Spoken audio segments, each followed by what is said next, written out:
Welcome to the Great Detectives of Old Time Radio. From Boise, Idaho, this is your host, Adam Graham. If you've got a comment, please email it to me, box13@greatdetectives.net. Be sure to cast your vote for the show on Podcast Alley, podcastalley.greatdetectives.net. And become one of our friends over on Facebook at facebook.com/Radio Detectives. Well, before we start today's show, I want to encourage you to enjoy our weekly and sometimes twice weekly blog articles. Some of the recent things we've done, we've written about the Old Time Radio series, the Diamond Dramas, and we've also posted a review of William Gargan's book, Why Me? And previously to that, we've done some Nero Wolfe books. And you can also have these articles automatically delivered to your Kindle, which is a service you can try out free for 2 weeks. Just search for Great Detectives of Old Time Radio in the Kindle store, and you can add it so it'll automatically sync with your Kindle. Well, today's episode of Barrie Craig is Corpse on Delivery. William Gargan stars as Barrie Craig, confidential investigator.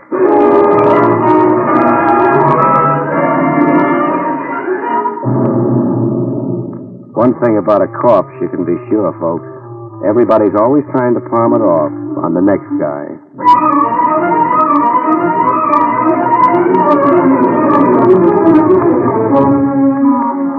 The National Broadcasting Company presents William Gargan in another transcribed drama of mystery and adventure with America's #1 detective, Barrie Craig, confidential investigator.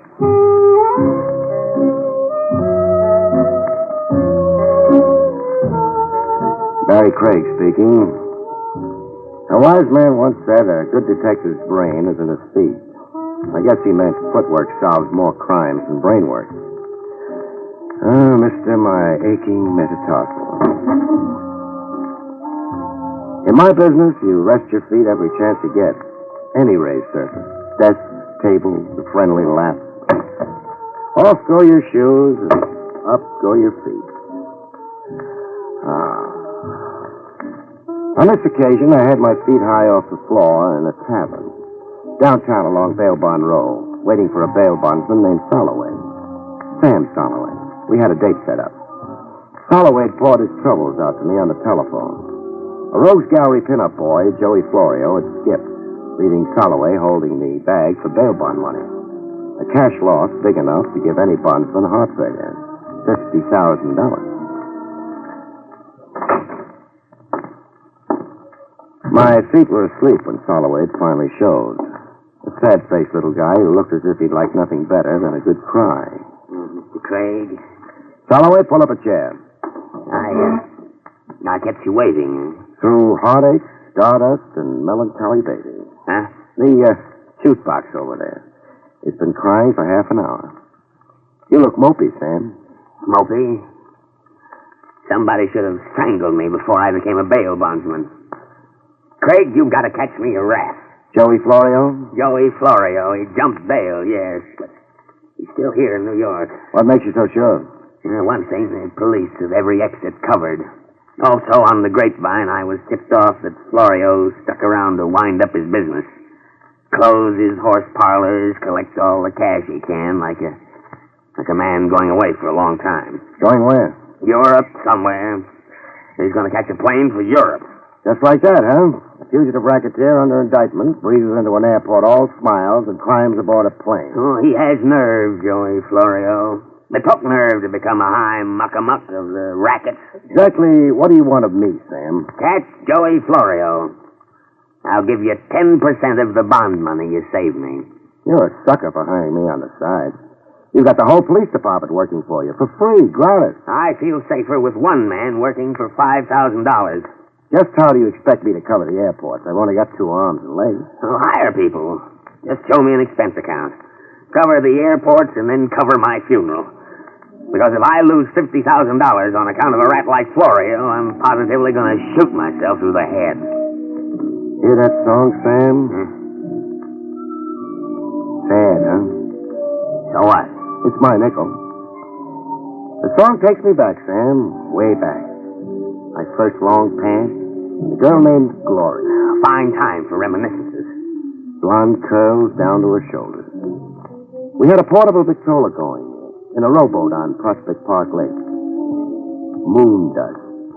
The record we were playing was Moon Dust. Craig, please, you've got a job to do.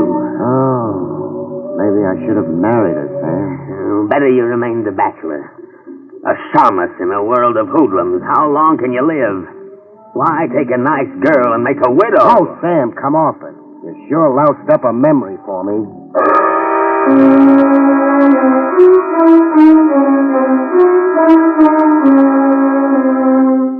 I covered the airports to keep Soloway, the bondsman, from attending his own funeral as threatened.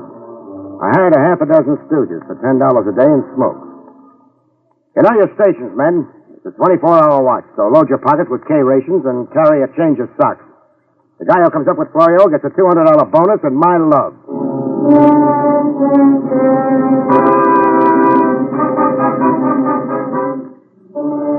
Chance of a million, but I kept it going for a week with as much action as an icebox salesman at the North Pole. Then I gave up.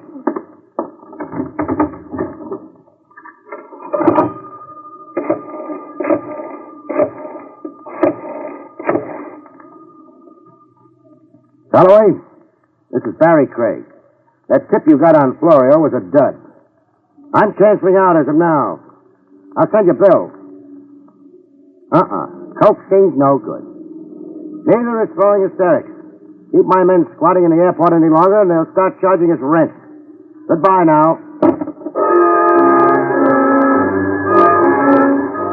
I was through with Joey Florio's disappearance. That is, I thought I was through with it. I found out different exactly 2 hours after I'd crossed Soloway off my list of clients. The discovery began with me dragging up the ramshackle staircase in the Midtown fire trap I had an office in.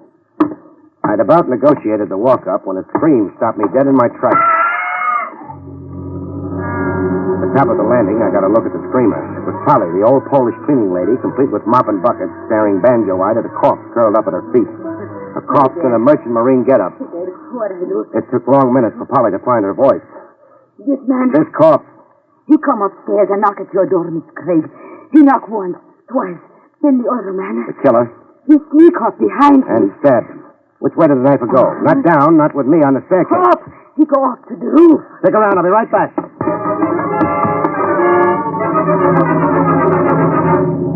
I was right back, empty-handed. The roof led to 88 exits at a 4-block square. A perfect setup for a killer making his escape. I dragged the stiff into my office and then talked to Polly some more, getting nowhere.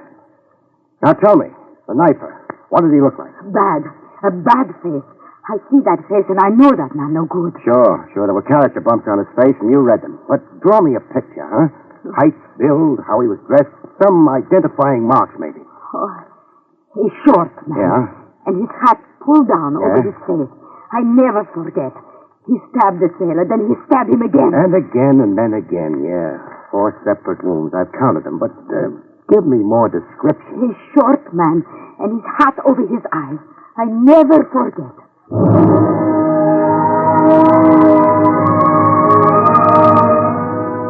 description to fit every second guy you pass on the street. I shooed Polly, and before calling the police department and making a clam bake out of it, I checked the dead man's pockets. There was nothing in them. Nothing to identify him.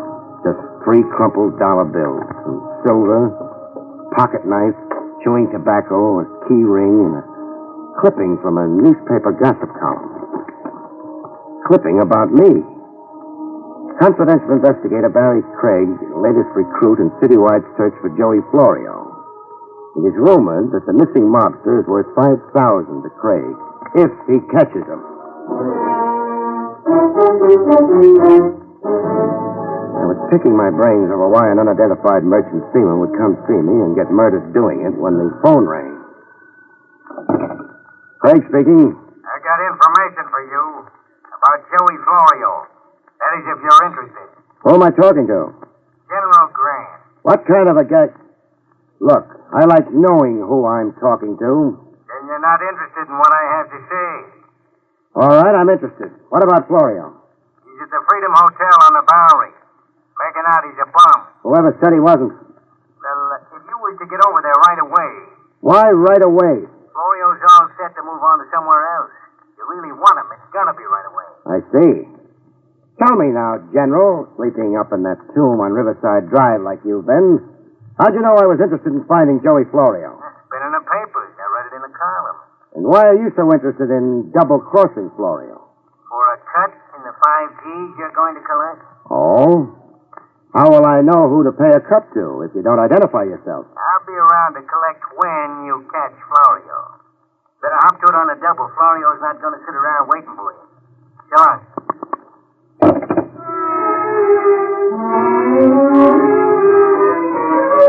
I didn't go for the phony tip on where to find Joey Florio right away yet. 10 years as a confidential operative, and you don't jump at bait like a steal in Central Park. You don't swallow everything an anonymous jerk disguising his voice on the telephone tells you. It figured. Somebody wanted me out of my office, and right away. I stuck around to find out why, in a clothes closet with my office lights out. I kept the closet door ajar just enough and waited for development. I didn't have to wait too long. There was a knock on my door. Somebody was satisfying himself that I was really out. I watched the door open and close, and the flashlight play slowly around the room. A lady caller it was. Blonde heartthrob in ballerina slippers and a page boy bob. I watched her bend over the corpse, open his shirt, reach in and unbutton a pouch he wore around his middle, something I'd never thought to look for. I had the pouch out of her hand in one grab. I'll take it, sister. No. Went right to it, huh? Like you knew exactly where he kept it. Give it back. The way you frisked that corpse. No nerves, no squeamishness. You could hire out to an embalmer. Give me the pouch. Suppose we see what's in it together, beautiful. Real chummy like. Oh. Well, ship's papers, huh? Stacy Crocker, signed to the Star of Sharon. Dates freshly stamped like... Uh-oh. Pardon me for taking my eyes off you. Now, hand those papers back at once or I'll shoot. Oh, don't, please. I'm fond of this suit. Your papers? Here. They're all yours. I ought to kill you. For identifying the stiff before you could get at your gun? Who killed him? I don't know. Now try for $4. Who was your stooge on the telephone with me a half hour ago? I don't know what you're talking about. For $8 now. Really concentrate on this one. Where's Joey Florio? I never heard of Joey Florio. Baby, let's not kid. But I'm not... Who is Joey Florio? Why should I know anything about him? Skip it. You going to shoot me before you leave? If you try to stop me. Oh, I won't. Honor bright. I'll pick you up some other time when your gun isn't showing. You'll know who I am and just where to find me. Yeah, I'll know who you are by your picture. My picture? What picture? A joke. I'm only kidding. Goodbye now, beautiful. If you're going. But I wasn't kidding. Blondie'd had her picture taken the minute she'd come waltzing in the door. An electric eye camera tooled into the far wall and trained on the door. Open my door and get photographed. I'd be looking her up, but later. First, I wanted the corpse removed from my premises. A gift from me to the good police lieutenant, Trav Rogers. After that, I wanted to know more about Stacy Crocker and the Star of Sharon. Police headquarters. Lieutenant Trav Rogers, please. Tell him it's his mortician friend calling, Barrie Craig.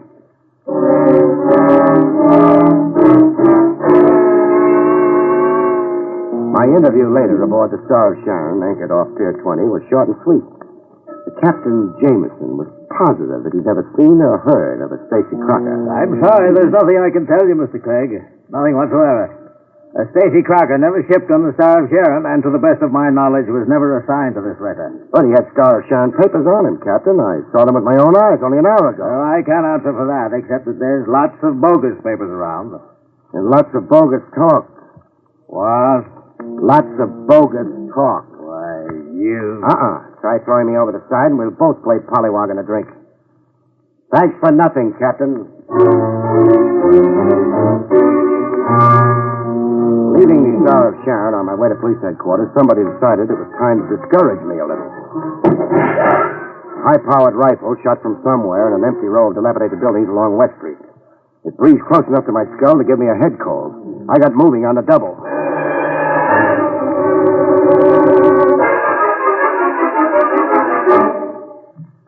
I had better luck at police headquarters. Trav Rogers had wormed into the case as snug as he could get. About that corpse, Craig. Oh, the corpse that Ivy gave? The next time you're sentimental, make it a box of candy. You were saying?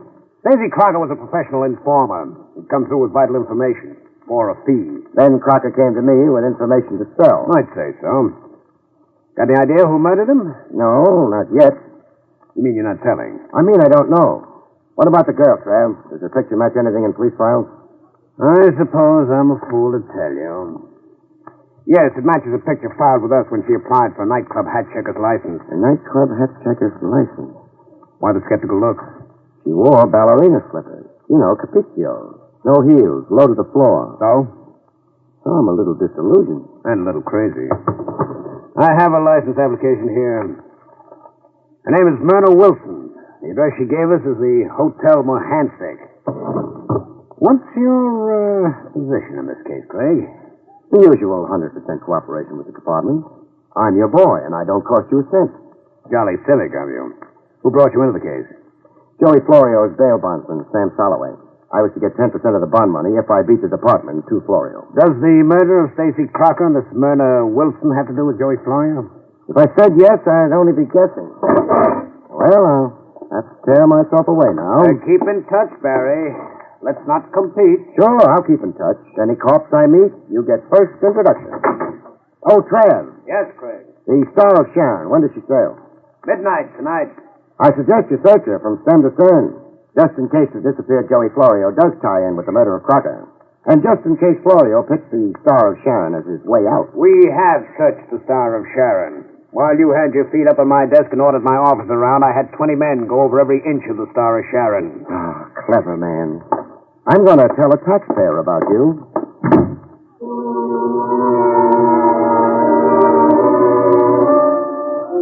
Blondie was next on the agenda.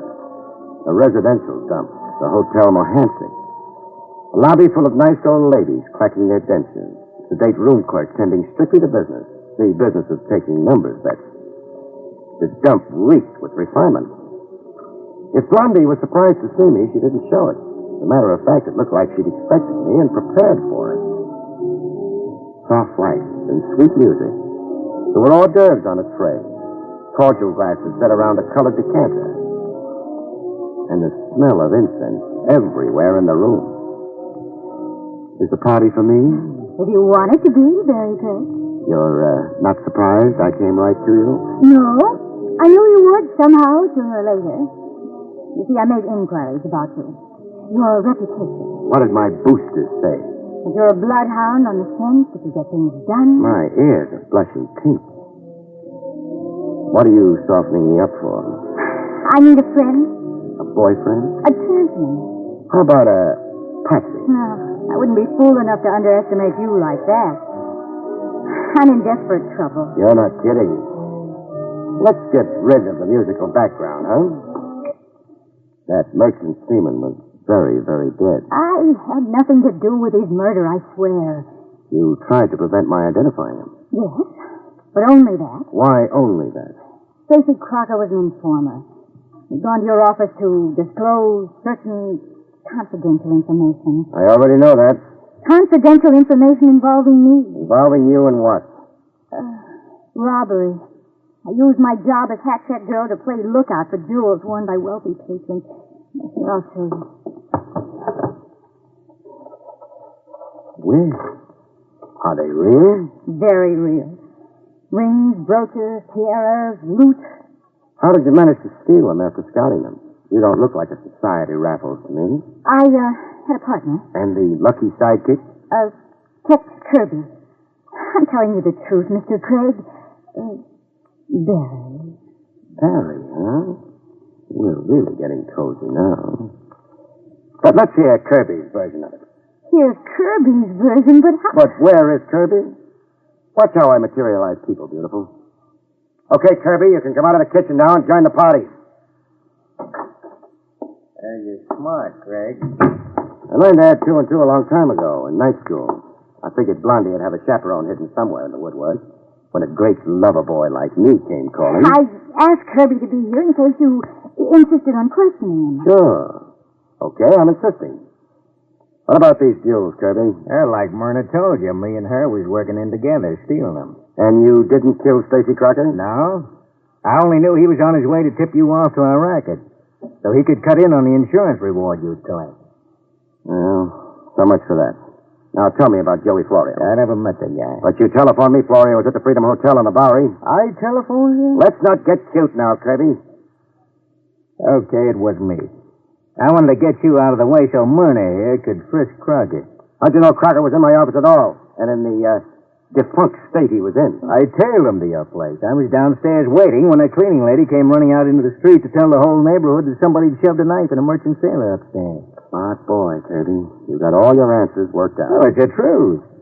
You cooked up a cute story, you two, but it's as phony as Blondie's eyelashes. Are you always so cynical, Mr. Craig? No, I believe everything I hear, but only on the 8th day of the week. Nice try, kids. I hope Joey Florio appreciates what you both tried to do for him. Florio, but we told you Button up, repeatedly... Myrna.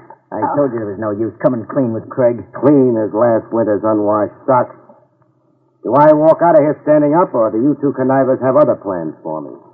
Maybe I have got other plans. Then for safety's sake, maybe I'd better take certain precautions. Bring him to, beautiful. Murder in Kirby's big try and big lie on behalf of Joey Florio was as easy to read as the ABC on a kindergarten blackboard. They'd outsmarted themselves the way phonies always do. I'd been fed a melancholy lie in a room lousy with monograms. Monograms on the sofa pillow, on the tablecloth, even on the silk lounging pajamas Blondie's been wearing. The monogram? JF.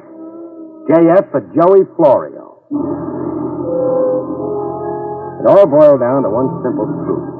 I didn't have to be the 7th son of a gypsy to figure it out. Florio planned to leave justice, Holloway the bondsman, and the USA behind him. Not by plane, but on the Star of Sharon. Stacy Crocker had come to tell me that when somebody stopped him. Then Kirby and Blondie did what they could to stop me from identifying Crocker. From tying Crocker in with the Star of Sharon. I was in a doorway along the waterfront at 1:45, 15 minutes before sailing time. There was a cop assigned by Trev Rogers on 6th post, watching the Star of Sharon until it sailed. Everything was as quiet as a graveyard for a while. Then the fireworks began with a rush. First came a scream. A woman screaming her head off around some dark corner. Cop on detail went running toward the screen, waving a service gun. I stood pat in the doorway. It was a decoy trick. It had whiskers on it. If it wasn't, even a woman getting herself murdered somewhere couldn't get me away from the Star of Sharon. I played it right. With the cop diverted, a car rolled up to a fast stop right in front of the pier. I watched the guy jump out and the car shoot away. I didn't have to guess who. Bail jumper Joey Florio, catching a freighter at the last minute. He was running for the gangplank when I fired a warning shot. Florio, stop or you're out! Florio stopped cold and I went across to get him. Somebody had other plans for Florio.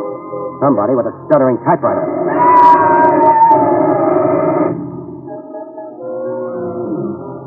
When I finally got over to Florio, he had more holes in him than a Swiss cheese.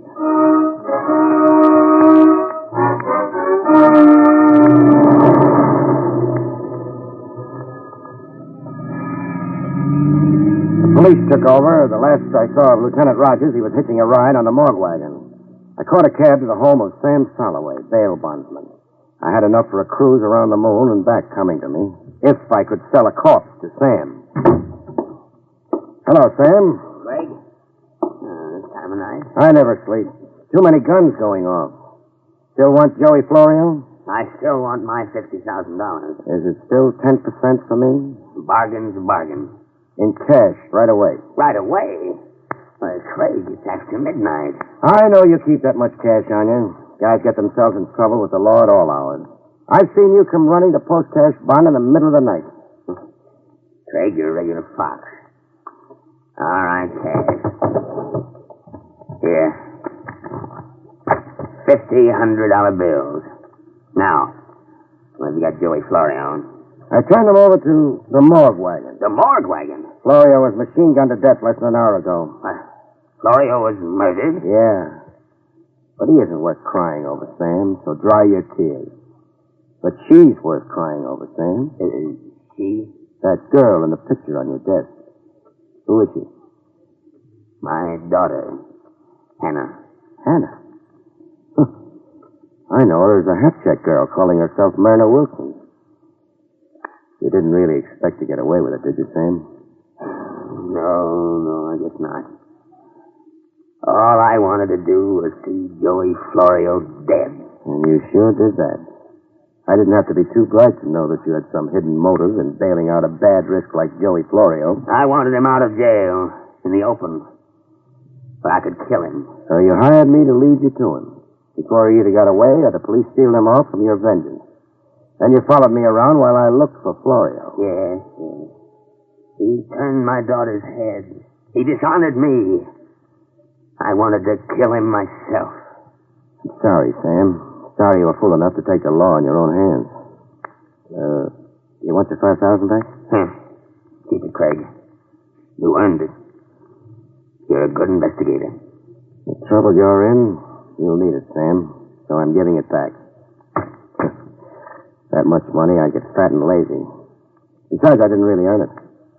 As it turned out, I didn't catch up with Florio. Get your hat, Sam. On our way to police headquarters, we'll hire you a good lawyer. Maybe it won't go too hard on you for exterminating a rat.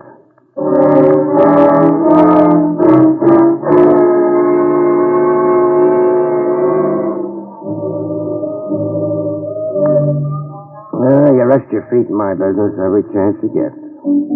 Any raised surface handy. Off go your shoes and off go your feet.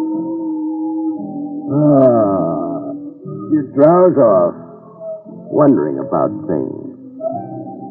Things like the bittersweet memories of an old song can stir up. A golden girl named Gloria and a portable Victrola in a park rowboat. You wonder about the crazy anger that changes a sad-faced little bondsman into a murderer. Holloway. Poor, sad-faced Holloway. How will it go with him in court, you wonder? And you're worried. You're worried. Good night, folks. See you next week.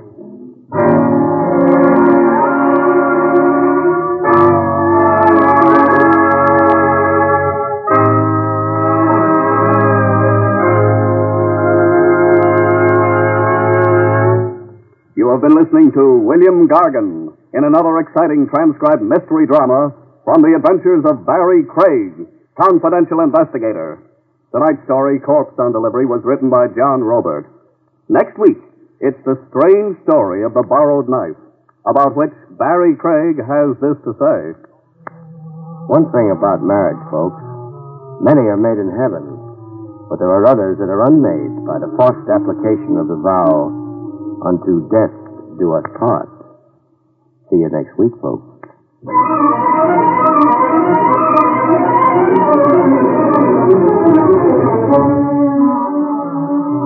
Featured in the role of Myrna was Amzie Strickland. Barrie Craig, starring William Gargan, was under the direction of Hyman Brown. Don Parlow speaking. Now it's Meredith Wilson's Music Room on NBC.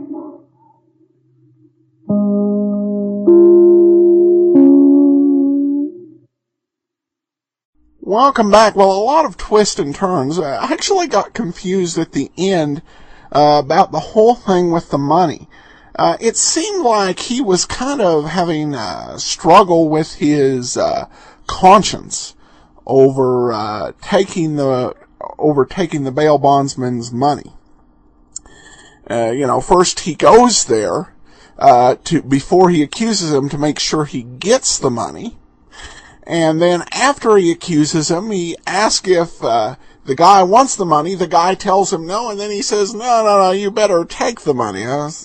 And this kind of twisting, turning direction threw me for a loop. But other than that, it was a good episode. And it shows that there's more than one way to keep your hard-boiled private eyes sufficiently poor. With Richard Rogue, you can have him squander any money, and with Barrie Craig, you can just have him too decent to take it in the first place. Well, we do have a listener comment. This one comes from Michael, who writes, on Podcast Alley, Adam does a wonderful job chronicling many of the truly great shows of the old-time radio. He often gives a little backstory on the shows, and at any given time he showcases 4 or so shows and cycles through all of their episodes. My favorites have been Pat Novak, Jeff Regan, Box 13, Richard Diamond, and Johnny Dollar. My all-time personal favorite, Barrie Craig, has just begun. For many of the shows, it's just seeing how they develop and how they work within the whole detective genre. Not unlike reading the next chapter of a great book, it's a lot of fun catching the next episode of some great radio dramas. Keep up the great work, Adam. You've done a great job in putting together these shows. Well, thanks so much, Michael. And that'll actually do it for Monday. We will see you tomorrow with Rogue's Gallery. In the meanwhile, send your comments to box13@greatdetectives.net. Follow us over on Twitter at Radio Detectives and give us a call, 208-991-4783. But from Boise, Idaho, this is your host, Adam Graham, signing off.